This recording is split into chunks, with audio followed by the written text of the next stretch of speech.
recording. This is for tasteofcountry.com. So it's a country music blog site. What haven't you accomplished that you're... Should I look at you? Yes. Okay. Sorry. What haven't you accomplished that you're still working toward? Any achievement or specific goal? Well, I wake up with new dreams every day, so there's a lot of things that I want to do in the future.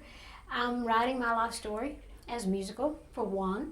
I'd love someday to have my own cosmetic company, start up my wig line again.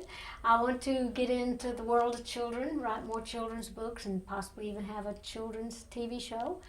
And still continuing with my Dollywood stuff, writing more music, probably touring again one of these days.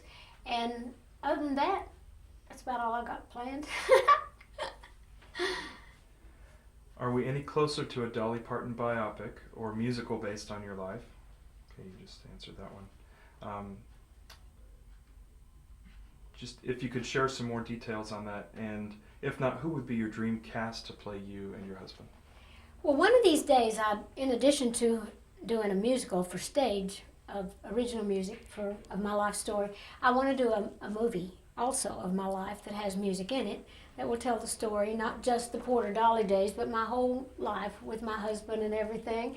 But I don't know for sure. So what the ones that would play it in the movie could be different from the ones on stage, because if I do a movie, I would probably sing my own music and somebody would lip sync, so you'd have a better choice for your actresses. They wouldn't have to really be singers if they looked the part.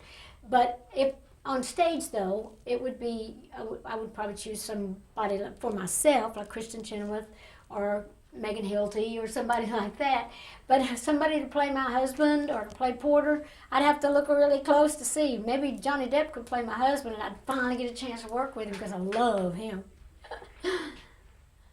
How is it easier and how is it more difficult for women in country music today? I think it's easier now for women in country music, because I know back in the day it was still pretty much a man's world. But there were several of us. I mean, there was Patsy Cline, well, Kitty Wells first, and then Patsy Cline, and then Loretta and Tammy and myself. We were way, way, way outnumbered.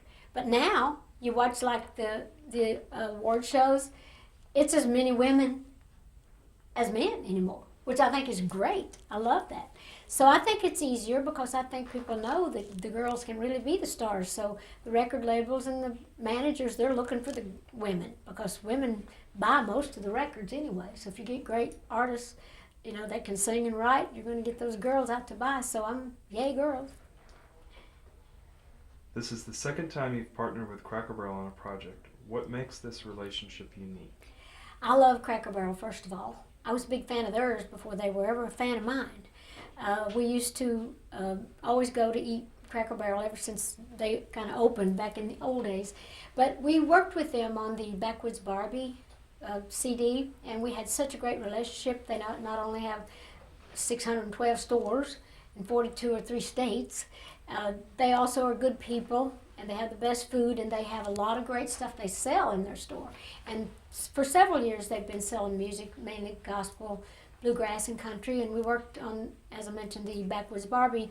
Thought, wow, this is a great, team, because country girl, country store, country restaurant, and so this is the first time that they've done a 2-disc CD and DVD together, and so it worked out good with a couple of bonus tracks, and we thought, wow, same people that go eat at the Cracker Barrel restaurant are the same people that come to my concerts.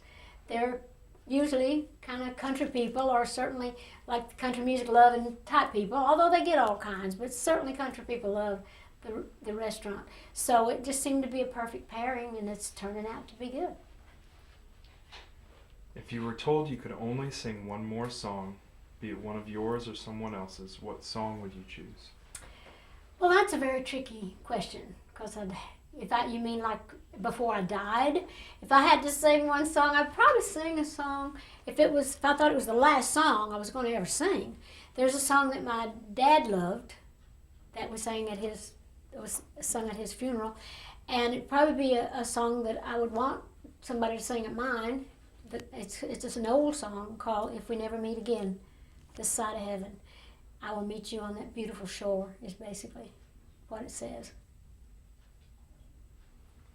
This album was recorded live in London. What's the difference between audiences in the U.S. and abroad? Well, fans are fans, and I love them no matter what country they're in, especially my own country here in America. But in England, I've had a big fan base there for 40, 45 years. They're just very accepting of me. And we sold out 2 shows at the O2 Arena. We thought we need to film this. We need to make this a record because these audiences are so great because I don't get to go there that often. So they really go all out to let you know that they're so glad you're there. And they want to, at the end of the show, they really go all out to say, please come back, we love you. So it makes it like for a magic thing, because for me too, it's like I get to visit. I don't get to see them that often. So there's this kind of a love that kind of comes back and forth, and an energy. It's like, hey, I'm so proud to be here, as Minnie Pearl would say. And their attitude is like, we're so glad to have you here. So it made for a wonderful show. But I love the fans no matter what. But this was a really good example of seeing how much they enjoy the show. And last question, does the thrill of performing or writing a great song fade as one gets older? No, I think if you're a true artist, which I'd like to think I am, I really believe that God gave me a talent that He wanted me to make the most of. There are certainly people greater than me, and they make the most of theirs.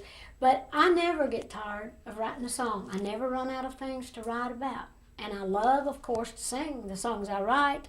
But I hear other songs, I think, man, I got to sing that. So then, as a writer, I love to sing them. As a recording artist, I love to get in the studio and watch them come to life. Then, of course, I like to get out and sing them in front of an audience and see what they think about this thing that just started from a little seed and grew into this and that. So no, I never get tired of that ever.